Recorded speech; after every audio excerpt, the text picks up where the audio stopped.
توصل لاداء احسن، تعرف تاخد شويه فريمات اعلى، تعرف تلعب على دقه احسن شويه. استفاد يا باشا، اعصر الكارت بتاعك لحد اخره، استفاد بكل جنيه انت دافعه فيه. عايزين نخرج من فكره الثقافه اللي احنا بنعيش فيها اللي بتاعت لا انا هحافظ على اللزقه اللي موجوده على الكارت، فابريكا بره وجوه. كنت راشش بره وجوه. يعني انا امشي بالعربيه متكلحه ومتنيله ب 60 نيل عشان اقول عليها فابريكا بره وجوه؟ ليه يا عم؟ استفاد يا باشا بالحاجه بتاعتك وافرح بيها، استفاد، انت دافع في الحاجه دي فلوس، اعصرها وخد منها كل ذره اداء تعرف تاخدها.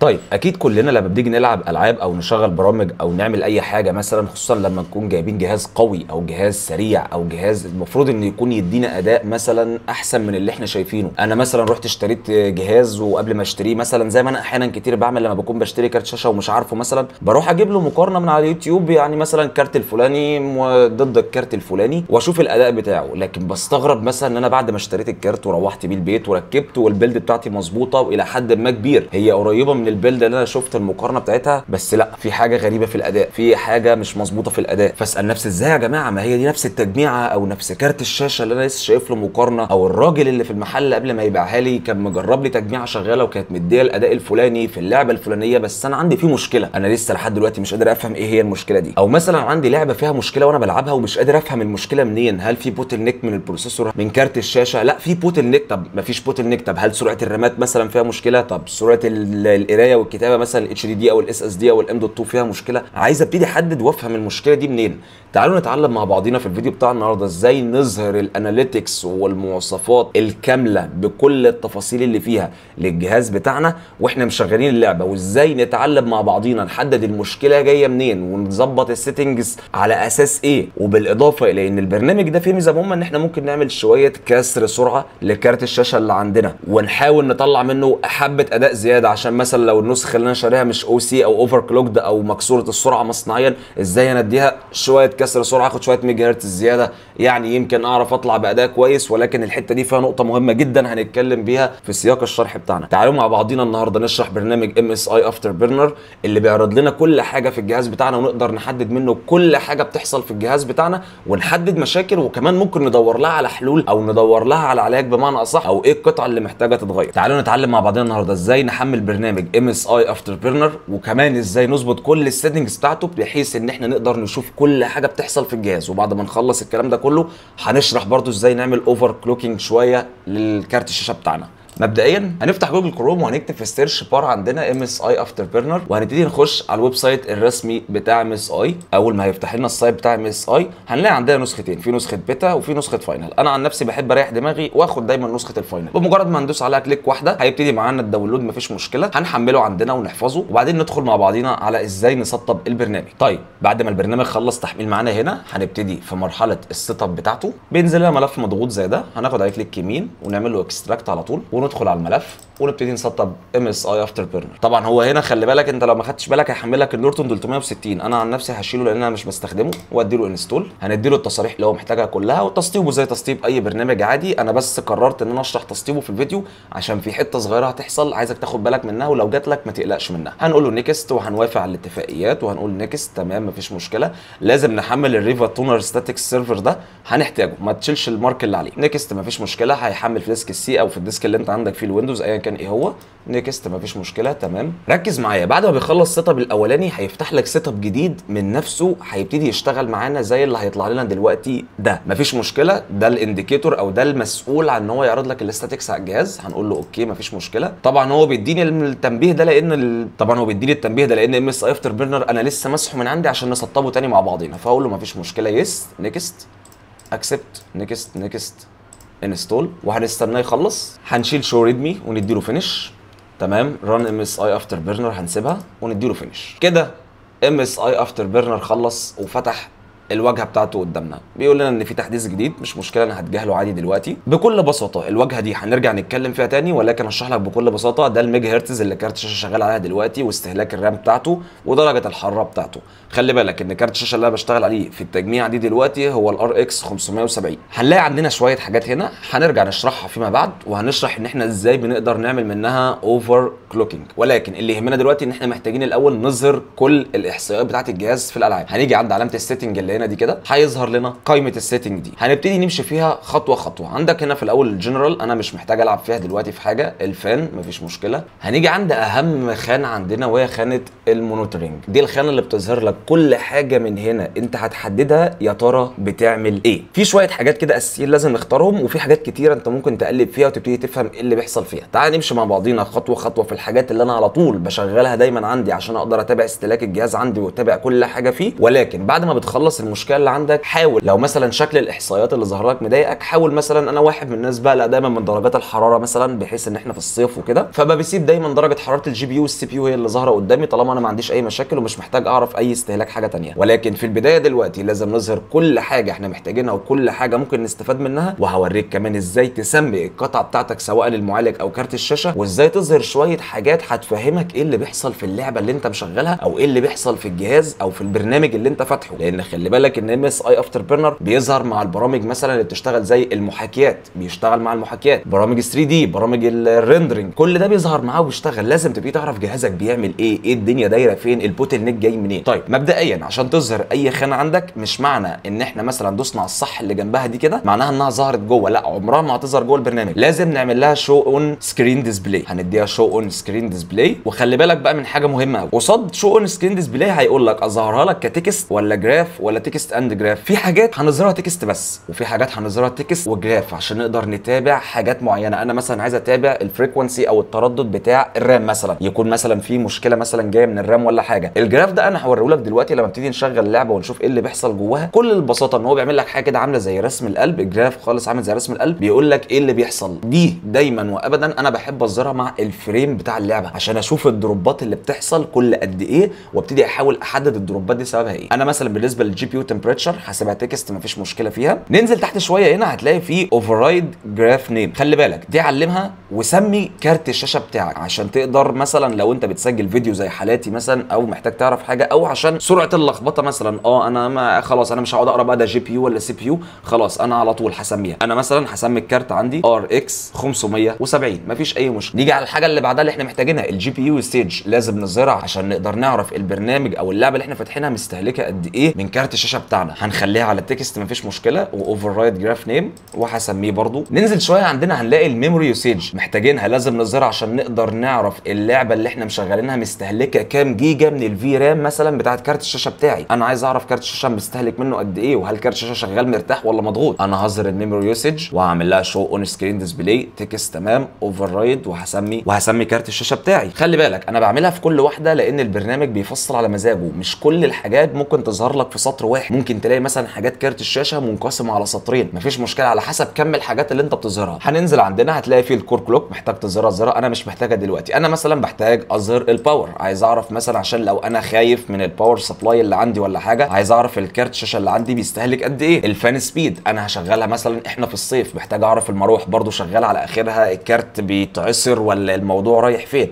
فهشغل الفان سبيد. ركز معايا بقى في النقطه المهمه دي. MSI افتر بيرنر بيقرا السي بي يو بالكورز وبالثريدز، يعني هو بالنسبه له انا مثلا المعالج اللي عندي 12 ثريد، فهو بص مظهر لي من سي بي يو 1 لحد سي بي يو 12. انا مش محتاج اظهر كل ده الا اذا انا محتاج اتابع كل مسار ايه اللي بيحصل فيه ودرجه حراره كل مسار. لكن دايما في الاغلب بعد الثريد الاخير عندك لو نزلت هتلاقي السي بي يو تمبريتشر اللي هي درجه الحراره العامه بتاعه السي بي يو كله. انا هظهرها طبعا مفيش مشكله فيها، وهديها شو اون وتكست تمام، وهسمي المعالج بتاعي. هنيجي بص هتلاقي نفس الموضوع تاني، السي بي يو سيج بص معاك من 1 لحد 12، بس بعد ال 12 هتلاقي السي بي يو سيج كله لازم اظهره عشان اقدر اعرف الاستهلاك بتاع المعالج في اللعبه دي قد ايه. وخلي بالك استهلاك المعالج واستهلاك كارت الشاشه مع بعضهم يقول لك البوتل نيك فين، مين اللي شغال على اخره ومين اللي شغال براحته، يبقى اذا في واحد اقوى من التاني. بص برضو هتلاقي السي بي يو كلوك من 1 لحد 12، لا انزل لحد الاخر هتلاقي السي بي يو كلوك لوحدها، اظهر السي بي يو كلوك عشان تعرف المعالج شغال على سرعه قد ايه. هديله اوفررايد وهسمي برضو المعالج بتاعي. سي بي يو باور نفس ما اتكلمنا في كارت الشاشه، عايز اعرف استهلاك الباور بتاع المعالج قد ايه عشان لو انا كمان عامل اوفر كلوك للمعالج، يعني انا مثلا البورده اللي انا شغال عليها دلوقتي فاتحه الباور لمعالج اي ام دي فشارخ بيشرخ في الباور، لازم اتابع استهلاك الباور في الحاجه اللي انا شغالها عشان لا قدر الله لو الباور سبلاي اللي عندي ضعيف وانا عارف ان هو ضعيف لازم اعرف فيه قد ايه طاقه مسحوبه عشان لو في حاجه غلط الحق على طول اقلل حاجه، اقلل جرافيك مثلا ولا حاجه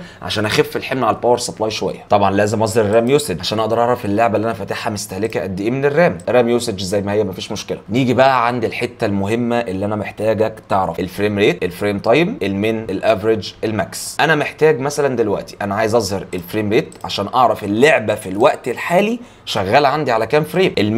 المين عشان اقدر اعرف اقصى دروب حصل عندي كان حصل قد ايه، او اقصى دروب حصل عندي كان اقل معدل اطارات اللعبه جابتها كانت كام. الافريج اللي هو طبعا اللعبه عماله ترفع وتنزل مفيش مشكله. لو انا مشغل لعبه ضعيفه مثلا على الامكانيات اللي عندي او الامكانيات اللي عندي اوفر كيل شويه عليها، فالفريم ريت بيفضل يطلع وينزل، فده بيحسب لي المتوسط بتاع الفريم ريت في الفتره اللي انا مشغل فيها البرنامج ده. وهظهر مفيش مشكله الفريم ريت ماكس واديله شو اون سكرين ديسبلاي. كده انا تقريبا ظهرت كل حاجه انا ممكن احتاجها واستخدمها. لازم اهم حاجه ان انا مثلا جيت مثلا هديك مثال على الاف بي يوسج ده مثلا ان انا مش مشغله اساسا. خلي بالك من حاجه، انا لو ظهرت الصح اللي جنبه كده ما ظهرليش عليه ان او اس دي، يعني ان اون سكرين ديسبلاي.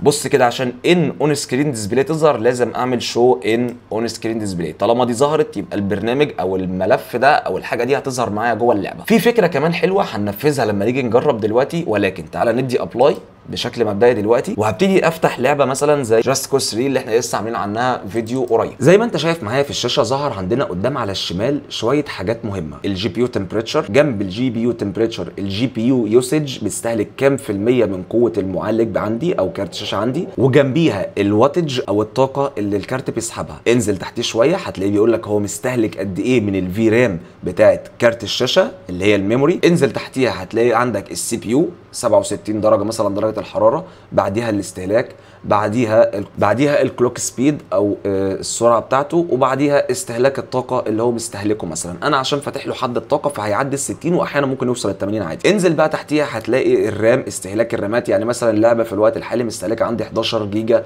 وداخله على 12 جيجا من الرام، عشان انا عندي هنا في الجهاز ده الرامات 16 جيجا بس. خلي بالك الاستهلاك برضو عالي شويه في الرامات وفي المعالج، لان انا مشغل تسجيل الشاشه. البرنامج اللي انا مشغله اللي هنعمل عنه فيديو قريب بتاع تسجيل الشاشه بيحمل حمل اكتر على المعالج، فخلي بالك ان ده مش استهلاك المعالج الصافي ولا دي درجه حرارته الصافيه اثناء الالعاب. انا مثلا دلوقتي فتحت اللعبه بتاعتي، انا دلوقتي مثلا ببتدي العب في اللعبه شويه عشان ابتدي احاول افهم ايه اللي بيحصل في اللعبه، اتابع الاستهلاك واتابع درجات الحراره واتابع الفريم. خلي بالك ان انا مشغل الفي سينك مثلا عندي هنا عشان الشاشه اللي انا شغال عليها دلوقتي 60 هرتز بس، فخلي بالك مثلا ان الفريمات ثابته عند ال 60. ولكن في مشكله مهمه حصلت دلوقتي، الا وهي ان اسماء القطع بتاعتي مش ظاهره، والحاجه الاهم منها ان الافريج او الفريم ريت، الحاجات المختلفه للفريم ريت اللي انا ظهرتها مش موجوده عندي. تعالى دلوقتي هنعمل مينيمايز او هنعمل ويندو سكرين للعبه بتاعتنا ونبتدي نظبط في الاعدادات بتاعتنا واحده واحده. انا دلوقتي زي ما انت شايف مثلا اهو عملت مينيمايز للعبه، وهبتدي اسيبها شغاله ورا هنا كده واخش على السيتنج اشوف ايه المشكله او ايه سبب المشكله دي. انا جيت مثلا عند الجي بي يو تمبريتشر هنا اللي هي مثلا لو انت خدت بالك ظاهره عندي فوق على الشمال اهي اول حاجه جنب الجي بي يو، وقمت ايه شايلها كده او سبتها زي ما هي مثلا وشلت شو اون سكرين ديسبلاي واديته ابلاي مثلا. طبعا انت شايف ان مفيش حاجه حصلت، بس بص اول ما اخش جوه اللعبه تاني ايه اللي هيحصل؟ درجه الحراره بتاعت الكارت الشاشه اتشالت واختفت معايا. طيب نرجع تاني مثلا كده نديها شو ان اون سكرين ديسبلاي ونديها ابلاي ونرجع تاني هنا كده بص ظهرت تاني مفيش مشكله فيها. ده انا عايز افهمك ان في اختيارات معينه انت لازم تختارها ليه. تعالى مثلا نبتدي نشوف الفريم ريت عندنا ليه مش ظاهر الجراف بتاعه. انا هنا مثلا مختاره تكست بس، لا انا عايز الجراف بتاعه عشان عايز اعرف هل الفريم ريت ثابت معايا ولا بيحصل فيه دروبات وبيحصل فيه مشاكل. فانا هاخد تكست اند جراف وهديله ابلاي. بص اول ما ارجع للعبه تاني هنا ايه اللي حصل معايا؟ تعالى اجيبها لك في مكان غامق. ظهر معايا خط الفريمات بتاع اللعبه عشان لما يحصل دروب والاقي الخط ده اتصفر ده احاول بقى ابتدي احدد بقى الدروب ده سببه مثلا ان اللعبه بترندر جزء معين عشان مثلا حاطط على اتش دي دي مش حاطط على اس اس دي فهو مش لاحق ياخد البيانات اللي هو محتاجها ولا لا. خلي بالك ان الفريم ريت الخط ده انا ممكن اظهره في اي حاجه من الحاجات اللي موجوده فوق. مثلا عايز اظهره في الكلوك سبيد بتاعت المعالج، هاجي مثلا هنا عند السي بي يو، هاجي مثلا هنا عند السي بي يو كلوك وهقول له خليها لي كمان تكست اند جراف وهدي له ابلاي. هاجي هنا ظهر عندي اهو بص الخط بتاعي ثابت اللي هو ماسك ال 4200 ميجا هرتز مش حللها. انا هنا مثلا بشغل دي، لو شغلت لعبه اقوى شويه مثلا ولا حاجه وابتدت تسحب يا اما استهلاك اعلى يا اما في حاجه غلط بتحصل، المعالج مثلا بيعمل ثروتل. هقدر اعرف ان هو بيعمل ثروتل من ازاي؟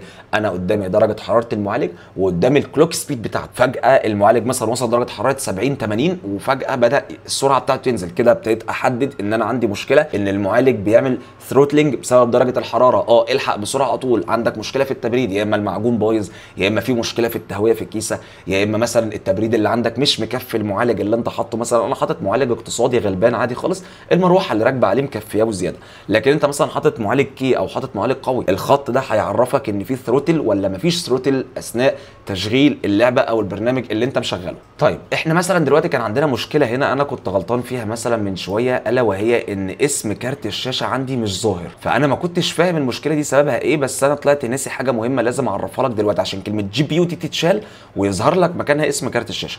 انا دلوقتي مظهر حاجات كتيره قوي لكارت الشاشه.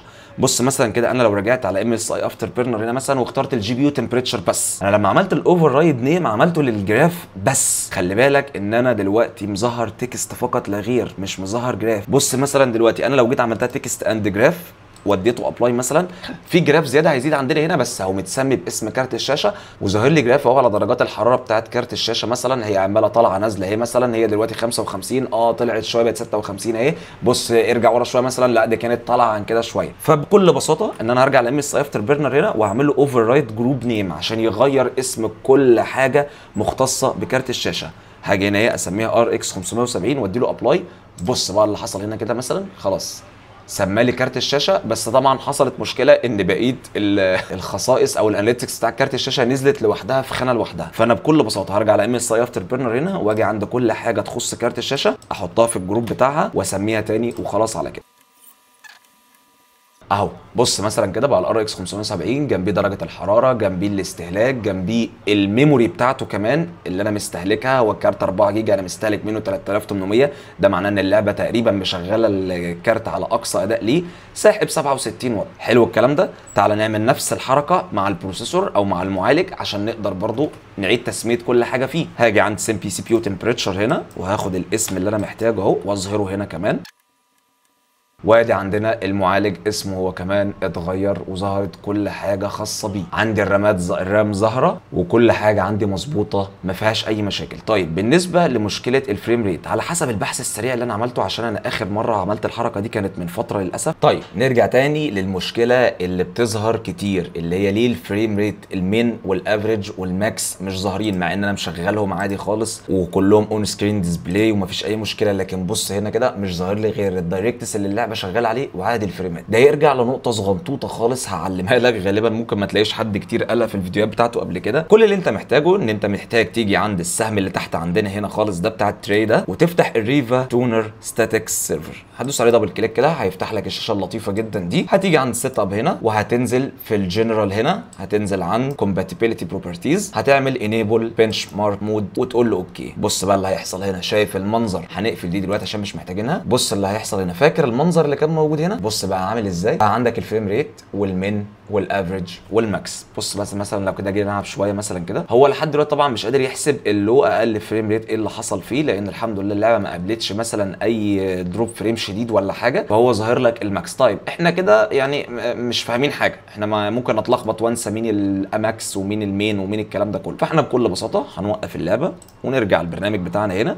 هنيجي مثلا هنسيب الفريم ريت زي ما هي عشان تظهر جنب اسم الدايركتس او نسخه الدايركتس اللي شغاله على اللعبه، وهنيجي عند المين وهنعمل اوفر رايت جروب نيم وهنسميها مين، وهنيجي عند الافريج وهنسميها افريج، وهنيجي عند الماكس ونسميها ماكس. بص بقى لو رجعنا هنا بقى عندك الفريم ريت الحالي او الفريم ريت الفعلي اللي ظاهر قدامك، المين اقل فريم ريت اللعبه وصلت له، الافريج اللي اللعبه شغاله عليه، والماكس اعلى عدد فريمات طبعا عشان انا مشغل الفي سينك. تعالوا مثلا مع بعضينا هنا نقفل الفي سينك خالص. تعالوا مثلا كده نقفل الفي سينك هنا عشان نسيب اللعبه بقدر الامكان تشتغل على الاداء المفتوح بتاعها. طبعا احنا هنا عشان في البوز منيو فما شاء الله يعني الموضوع وصل لارقام حلوه يعني، لكن بص بقى لما اشغل اللعبه مثلا هتبتدي اللعبه تظبط الفريمات بتاعتها اهو. بص الماكس ثبت على الفريم ريت اللي كانت اللعبه عرفت تجيبه اثناء ما كنا في البوز منيو او في الشاشه اللي احنا كنا موقفين فيها اللعبه. كده يا باشا انت عندك كل حاجه انت محتاج تعرفها عن الجهاز. نكبر الشاشه بتاعتنا تاني. انت دلوقتي بقى مثلا ناقصك ايه؟ انت ناقصك بقى دلوقتي تعرف ازاي تبتدي تحدد المشاكل اللي موجوده عندك. انت دلوقتي مثلا ظاهر الجراف بتاع السي بي يو كلوك، وممكن تظهر كمان الجراف بتاع الجي بي يو كلوك. انت دلوقتي فجاه انت قاعد بتلعب والدنيا زي العسل معاك والفريمات كويسه والمتوسط مظبوط وكل حاجه زي الفل، بس فجاه في دروب فريم بيحصل. انا مش عارف الدروب فريم ده سببه ايه يا جماعه. خلي بالك بص، عشان انا قفلت الفي سينك ابتدى يحصل عندي ستاترنج وتيرنج في الشاشه اهو، والدنيا هتروح مني في داهيه. المهم انت دلوقتي عايز تبتدي تعرف التقصير او المشكله جايه منين، تبتدي تركز بقى. انا مثلا عندي دلوقتي على حسب ما انا شايف قدام اهو استهلاك كارت شاشه 100%، ولكن استهلاك المعالج خلي بالك ان هو اقل من كده بكتير. بس انا قلت لك ان انا مشغل تسجيل للشاشه وكمان مشغل فويس ريكورد على الادوبي اوديشن وانا شغال، الكلام ده كله محمل على المعالج. ولكن في الاجمال لما بكون شغالهم بيبقى استهلاك المعالج ما بين 40 ل 50. انا عارف كده كده ان كارت الشاشه ده ضعيف على المعالج ده، وانا عارف ان هو هيعمل معاه بوتل نيك. بس انا بديك مثال، لو انا هنا كارت الشاشه استخدامه 100% بس المعالج مثلا 40%، 30%،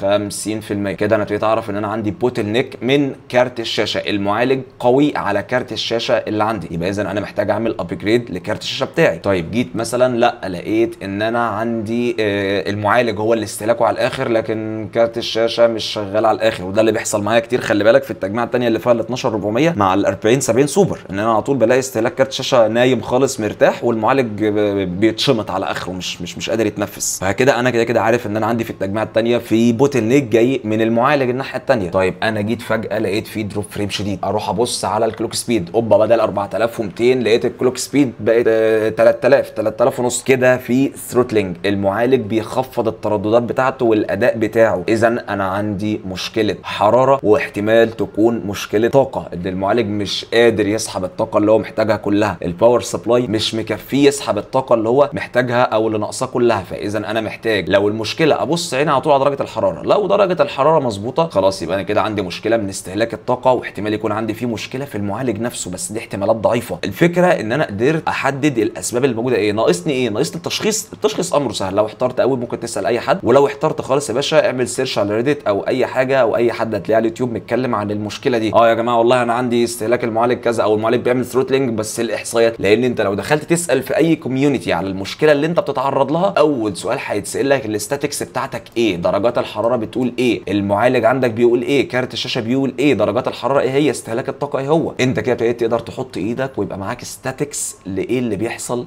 في الجهاز بتاعك. ده هيساعدك جدا في تجربه اللعبه، وانك انت تظبط الاستهلاك وتظبط الاعدادات بتاعتك. طيب انا ابتدي بقى مثلا ايه، العب في الاعدادات بتاعت اللعبه عشان اقدر اوصل ان انا مثلا محتاج اريح الكارت ده عن كده شويه. فهاجي مثلا هدخل على اعدادات اللعبه عندي، مثلا بدل ما انا عاملها على اعلى حاجه في كل حاجه، لا مثلا هبتدي انزل في شويه حاجات. مثلا كده انا نزلتها مثلا شويه حاجات كده من الفيري هاي للهاي. هبتدي الاقي ايه، هبتدي مثلا الاقي ان معدل الفريمات عندي اتحسن، بس برضو كارت الشاشه هو بص بقى ابتدى ينزل ل 91 واحيانا بنشوف 90، يعني بتبتدي تشوف ارقام مختلفه. كل ما هتبتدي تظبط في السيتنج بتاعتك كل ما هتبتدي تشوف اداء احسن، وهتبتدي تشوف حل للمشاكل بتاعتك اللي انت بتقابلها. طيب نيجي نتكلم على الشق الاخير، اللي في ام اس اي افتر بيرنر، اللي احنا ممكن نستفاد منه بان احنا نعمل كسر سرعه او بروفايل كسر سرعه بسيط، وما يضرش الكارت ولا يضر الجهاز بتاعك بالقدر اللي هو ايه اللي في دماغك. مش كسر سرعه بايوس متفلش بايوس كما قال الكتاب، لا احنا بس هنكسر شويه. اهم حاجه عندي قبل ما تبتدي تعمل كسر السرعه بالام اس اي افتر بيرنر، ادخل شوف الكوميونتي، الكارت بتاعك الناس جربت فيه ايه،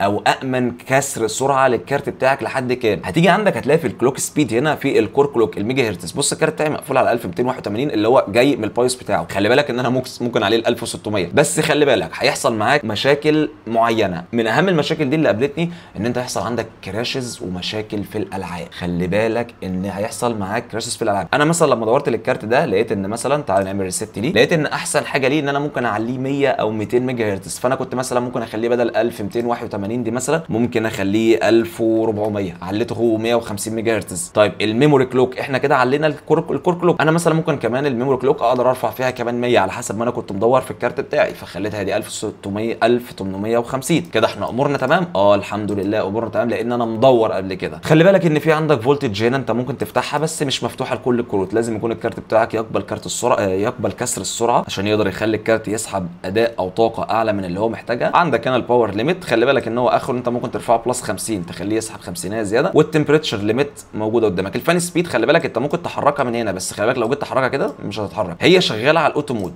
اعملها على المانيوال هيفتح لك يا باشا، اضرب الفان سبيد على الاخر، اديله صح، هتسمع صوت المراوح وانت قاعد مكانك. انا دلوقتي سمعت صوت المراوح عندي مثلا هنا، لا انا هخليها اوتو واديله تمام، هو مع نفسه بقى. ممكن اظبط له كيرف كمان، خلي بالك ان انا ممكن ابتدي اعمل له كيرف، ممكن ابتدي اعمل كيرف للمراوح بتاعتي من جوه السيتنج بتاعت البرنامج نفسه. انا دلوقتي مثلا عملت ريست اهو، ابتدي يا باشا زود واحده واحده، زود 50 في 50 في 100 مثلا لحد ما توصل لاداء احسن لو انت كارت الشاشه اللي عندك واقع حبتين. في النهايه ده كان الشرح بتاعنا النهارده البرنامج MSI افتر بيرنر، وازاي نقدر نستفاد من كل حاجه منه، وازاي نقدر نعرض الاناليتكس بتاعت الجهاز بتاعتنا عشان نقدر نحدد لو عندنا مشكله نستفاد، لو عندنا مشكله نقدر ندور لها على حل، نعرف المشكله دي جايه منين، وفي نفس الوقت ازاي نتابع كل حاجه في جهازنا لو انا لسه جايب تجميعه جديده او مستعمله ومحتاج اطمن عليها، عايز اشوف درجات الحراره بتاعتها يعني عايز اشوف درجات الحراره بتاعتها بتتكلم في ايه، عايز اشوف درجات حراره المعالج وكارت الشاشه، عايز اشوف التبريد اللي عندي كويس ولا لا، التهويه جوه الجهاز كويسه ولا لا. يا رب يكون الفيديو عجبكم، متشكر قوي لو انت كملت الفيديو لحد هنا، ومستني رايك في الكومنتات، والسلام عليكم ورحمه الله وبركاته.